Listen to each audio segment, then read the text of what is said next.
Bună seara, sunteți la Decriptaj, sunt Ovidiu Nahoi. O ediție specială în această seară, o ediție consacrată relațiilor româno-franceze, în prezent, în trecutul apropiat, dar și în viitor. O ediție al cărei invitat este domnul François Saint-Paul, ambasador extraordinar și plenipotențiar al Franței în România. Bună seara, bine ați venit! Bună seara, Ovidiu! Sunteți absolvent al Institutului de Studii Politice, fost elev al Școlii Naționale de Administrație, ENA, celebra ENA de la Paris. Ați servit Franța în mai multe ambasade franceze din lume, în Mexic, la reprezentanța permanentă a Franței pe lângă comunitățile europene la Bruxelles, la reprezentanța Franței de lângă Oficiul Națiunilor Unite din Geneva, în Croația în calitate de ambasador. Ați lucrat și în administrația centrală franceză, ultima dată ca director al Direcției pentru francezii din străinătate și pentru administrație consulară până în 2013. Apoi ați venit în România în calitate de ambasador extraordinar și plenipotențiar.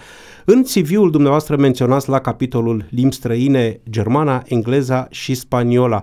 Acum sunteți spre sfârșitul misiunii dumneavoastră la București. Veți adăuga și limba română? Da, cu mare plăcere. Cu mare plăcere, pentru că mi se pare că dacă eu vreau să înțeleg o țară, trebuie să vorbesc limba țării. Nu a fost greu? Se spune că limba română e greu de învățat, uneori chiar și pentru români. Fiecare limba este greu, este grea. Dar mi se pare că este o necesitate și am avut multe plăcere. Vă mulțumesc. Iată, reușim să facem acest interviu în limba română. Este foarte important, chiar pentru relația dintre România și Franța, să auzim spre sfârșitul misiunii sale un ambasador al Franței care a învățat limba română pe parcursul activității sale la București. Am avut alegeri în Franța foarte importante, în România urmărite cu foarte multă atenție. Am spus și noi aici la Radio Depart că ar fi fost alegeri în România. Care credeți că sunt consecințele acestor alegeri pentru Franța, pentru România și relațiile noastre și pentru Europa? Bine, eu ar vrea să spun în primul rând ceva. Ați spus că am servit Franța, este adevărat, eu serv Franța, dar eu sunt un european convins. Și din acest punct de vedere, alegerile care am avut în Franța, mi se pare, sunt foarte importante. Am fost foarte impresionat interesul care a fost în România pentru aceste alegerile, cu dreptate, pentru că aceste alegerile sunt foarte importante. Mi se pare că romanii se-au pasionat pentru aceste alegeri, la fel ca pentru alegerile naționale. Cred că aceste alegeri sunt ca un turnant. Au fost alegerile naționale, dar cu o influență la nivelul european extraordinar. A fost adevărat, cred,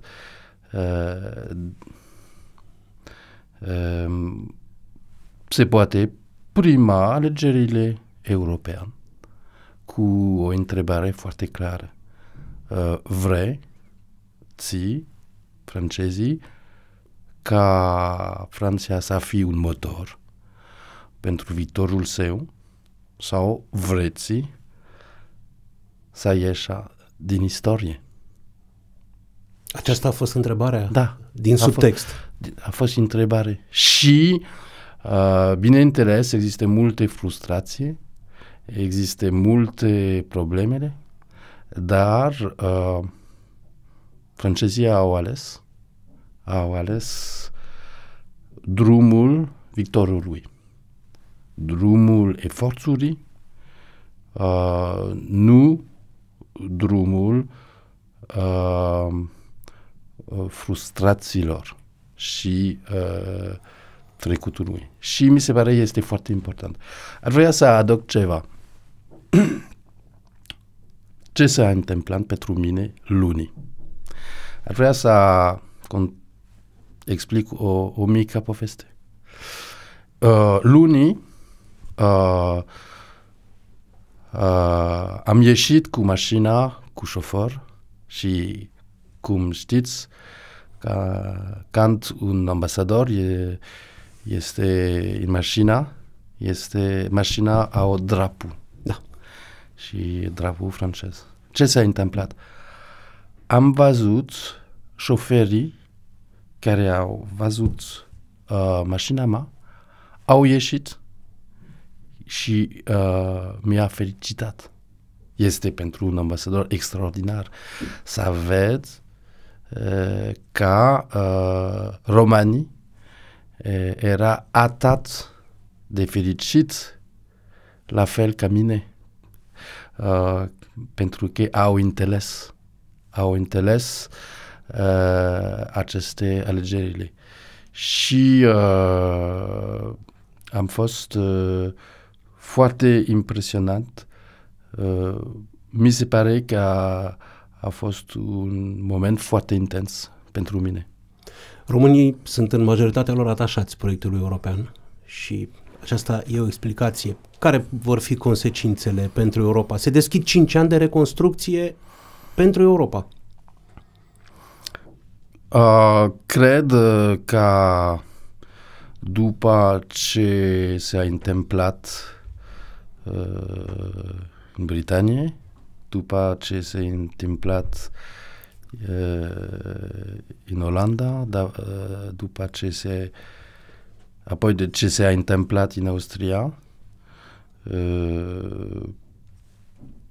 Franța a hotărât ce vrem pentru viitorul.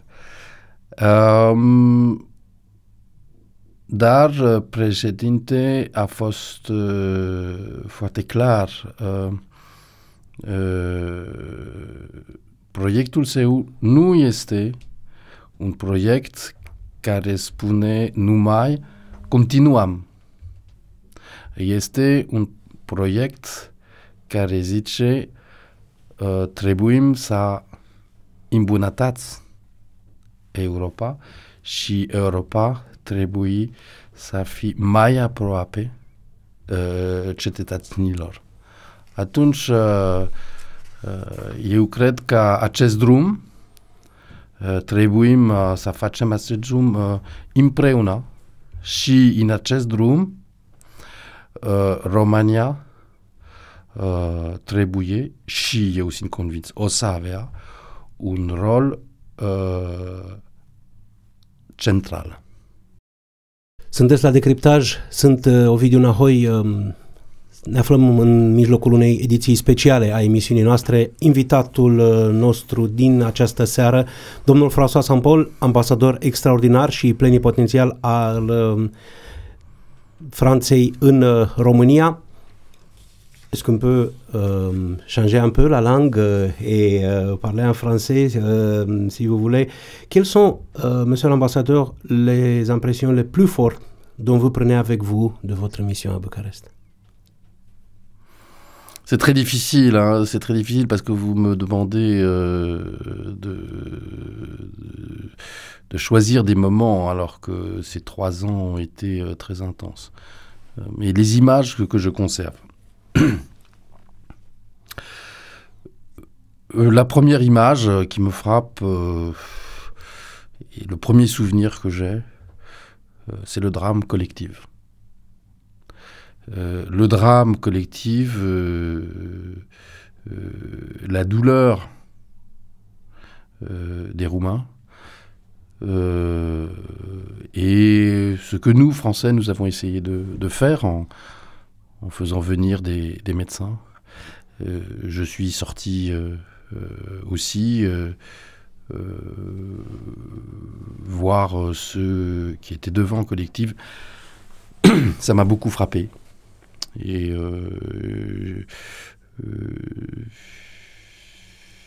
l'émotion que j'ai ressentie a été très, très vive. Le deuxième moment qui a été pour moi un moment d'émotion, c'est la solidarité que les Roumains ont exprimée après les attentats de Paris. Après la tragique vague d'attentats du mois de décembre 2015. Et là, j'ai senti tout un pays qui était solidaire et qui se sentait français. Après ces attentats, après Charlie. C'est quelque chose qui touche beaucoup. Et derrière cette émotion, il y a de la raison. La raison, c'est nous partageons les mêmes valeurs. Je crois que c'est très important. Voilà, ce sont des moments très forts. Les autres moments, je pourrais dire la visite du président Hollande, qui est venu en septembre 2016. La dernière visite d'État d'un président, c'était M. Chirac. Alors évidemment, il est resté moins longtemps que le général de Gaulle, quand on pense, parce que je m'étais renseigné. Quand vous imaginez que le général de Gaulle, il était resté presque une semaine. Il était resté presque une semaine. Voilà, maintenant c'est plus dur. Maintenant c'est plus dur.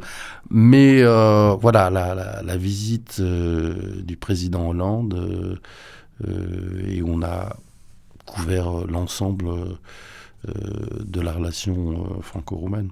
C'est une relation vraiment très, très particulière.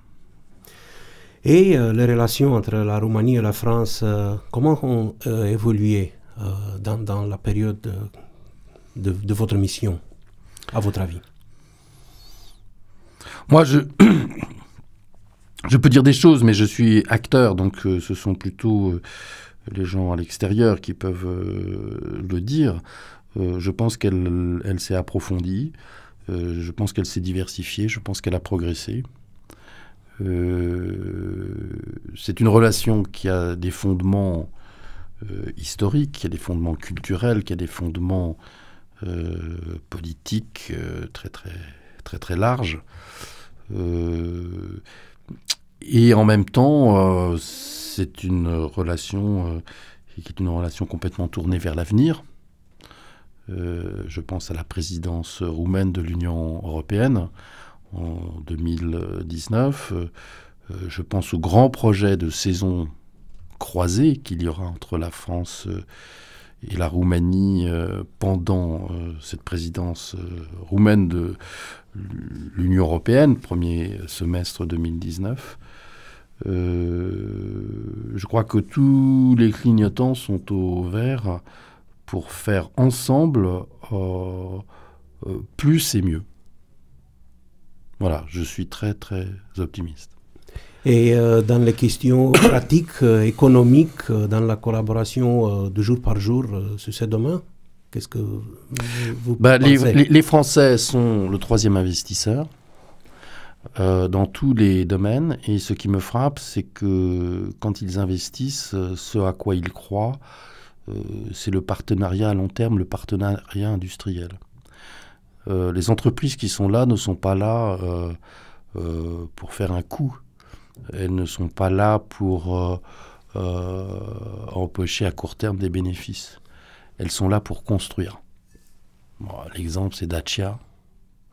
Moi, je pourrais citer comme autre exemple l'accord qui vient d'être passé entre Airbus Hélicoptères et l'entreprise publique IAR, où finalement, ce qui est proposé, c'est de faire la même chose dans le domaine des hélicoptères que ce qui a été fait pour Dacia. C'est-à-dire produire ensemble quelque chose de nouveau. Et ça, dans tous les domaines. C'est une démarche, comme on dit en roumain, pe termen lung. C'est une démarche réfléchie, c'est une démarche stratégique, c'est la démarche gagnant-gagnante. dont nous, Français et Roumains, nous avons besoin et qui est la clé du succès. Oui, parce que les relations sont historiques, sont spéciales, sont profondes, sont nombreuses. Tous ces éléments sont importants, mais probablement chaque diplomate, au cours de sa mission, accorde plus d'attention à une question particulière ou certains aspects. Dans votre cas, comment est-il? Ah, c'est difficile, là. Vous me posez à chaque fois aux vidéos des questions difficiles. Vous me posez en 3 ans, qu'est-ce qui vous a frappé le plus? Alors, je vous ai cité quelques exemples, mais je pourrais en citer d'autres. Et là, vous me dites ce à quoi. Bon, je répondrai sur une chose. Quand vous avez regardé et que vous avez cité ma biographie, tout ce que j'ai fait, c'est vrai. J'ajouterai une chose. Oui. Mais peut-être que les auditeurs roumains le savent. Il faut ajouter à tout ça, c'est que je suis musicien. Ah oui.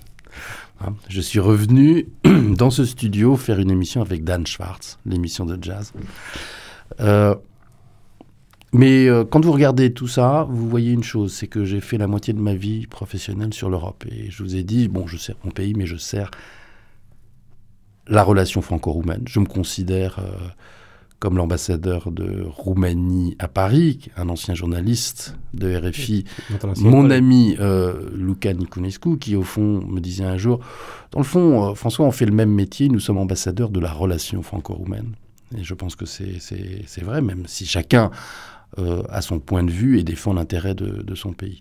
Alors moi, la chose qui m'a le plus importé, le plus intéressé, et qui est la chose fondamentale,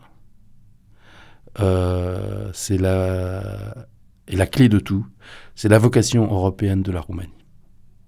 C'est ça la question. Moi, j'ai fait la moitié de ma carrière sur les questions européennes. C'est ça la question de fond. S'assurer que l'avenir de la Roumanie est en Europe avec la place pour la Roumanie la plus forte possible.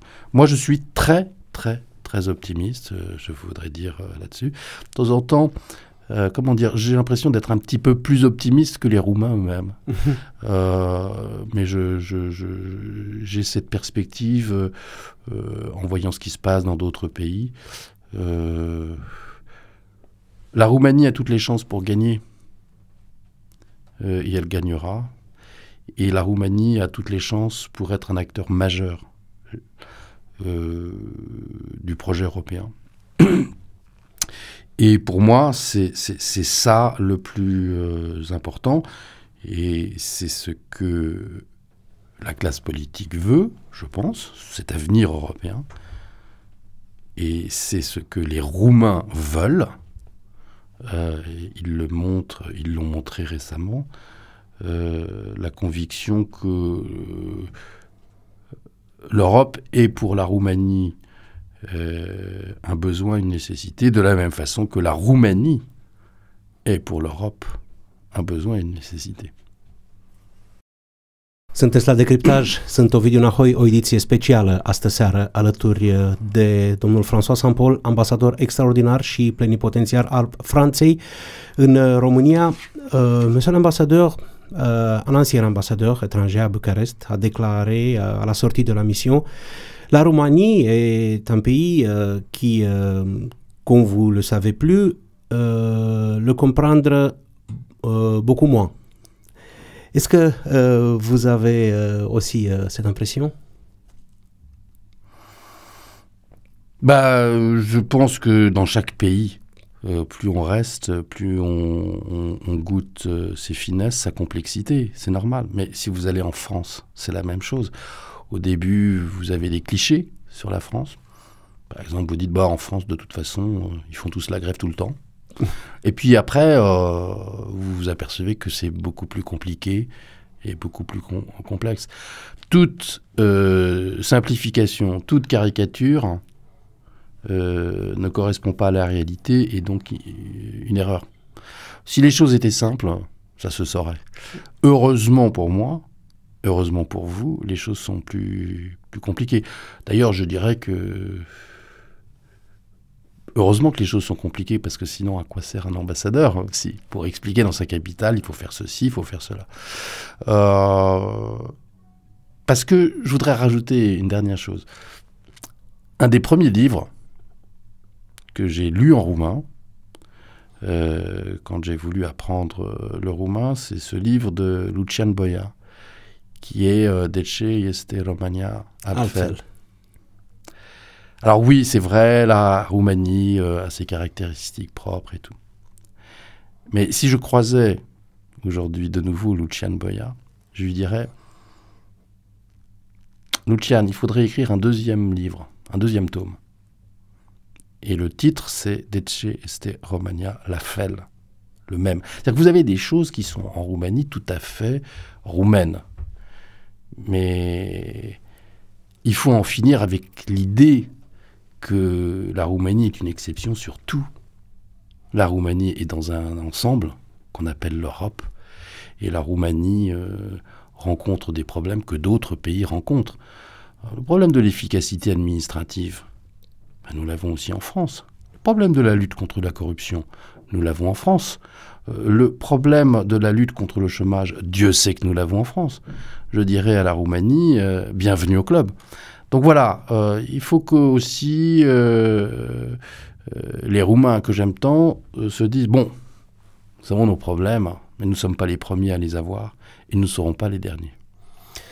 Et bon, alors, comment vous pouvez parler de Roumanie avec votre amis, par exemple, en France, qui ont eu peu de contact avec la Roumanie, qui ne connaissent pas la Roumanie? D'abord, moi, je voudrais dire une chose. Aș vrea să aduc ceva. Imaginea României a schimbat. Pas cu pas, încet.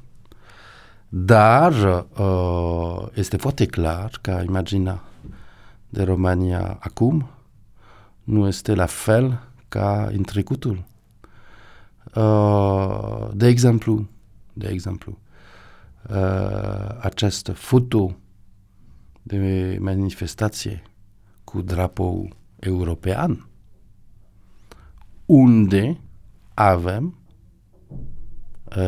aceste manifestații cu acest drapou în Europa. România a fost admirat. Este un fapt, este o constatație.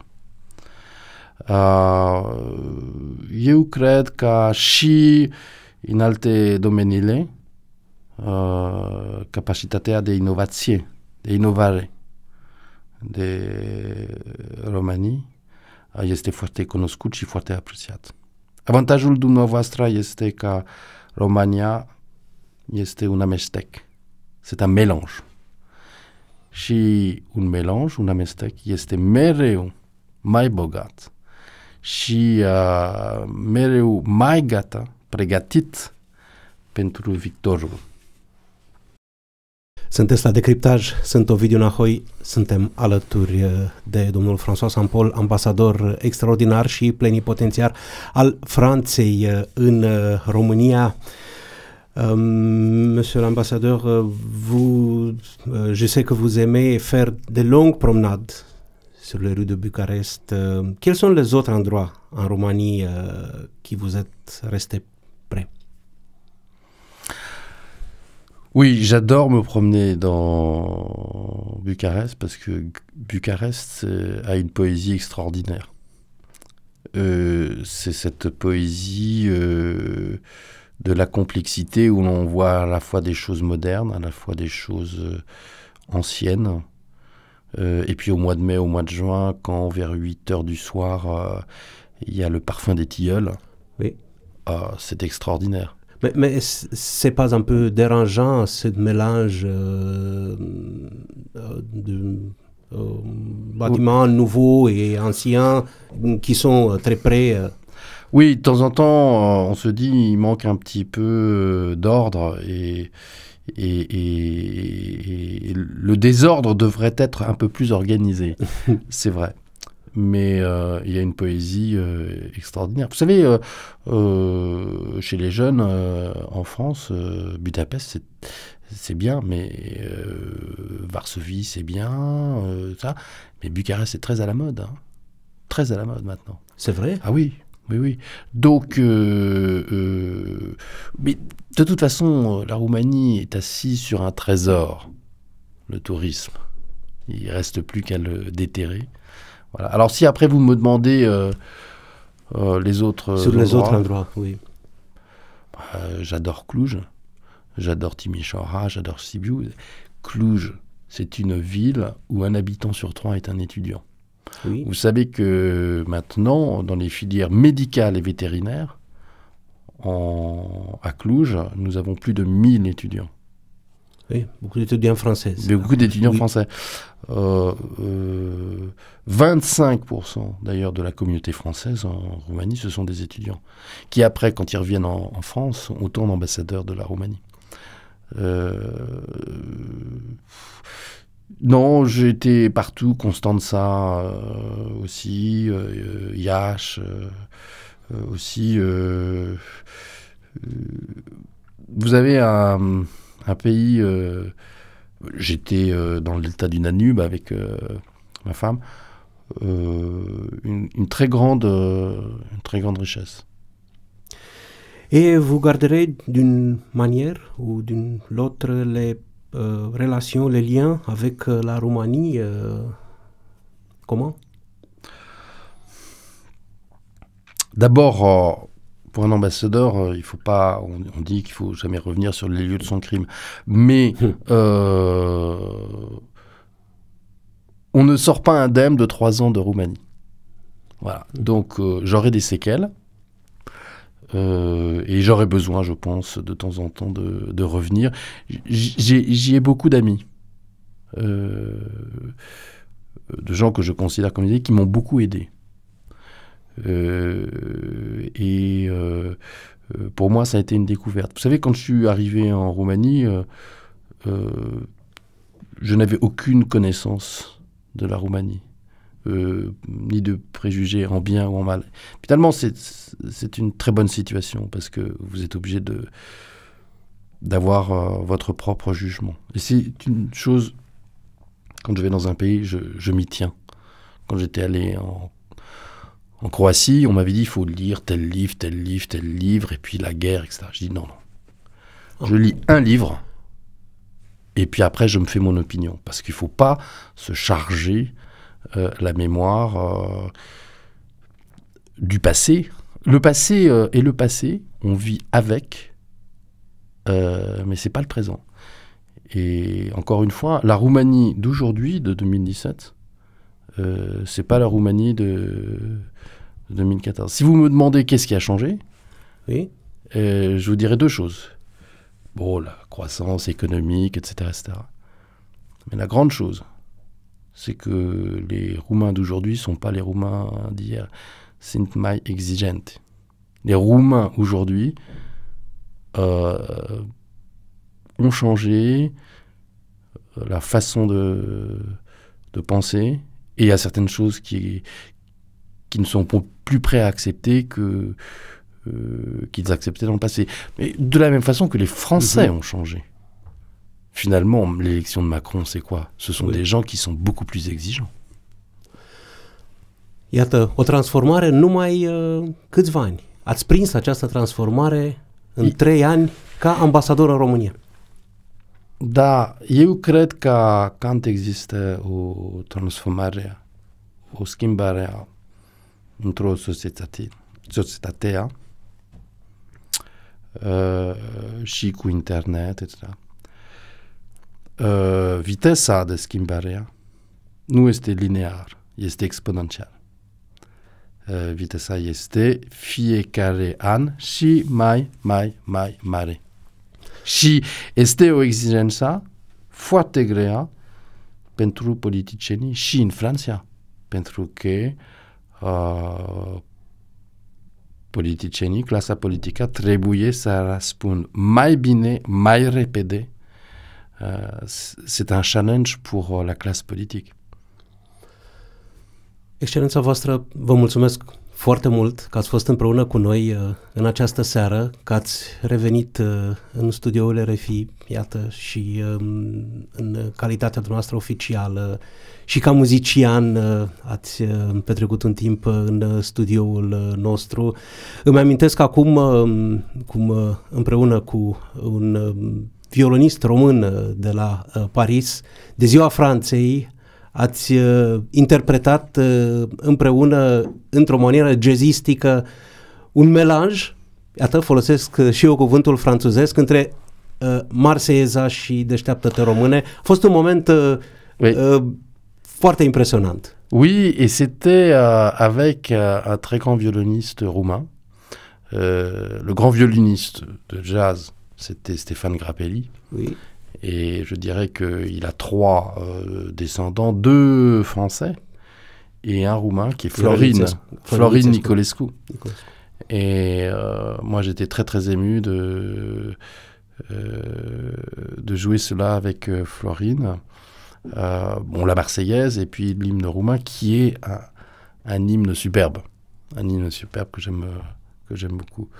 Voilà, j'espère pouvoir l'entendre.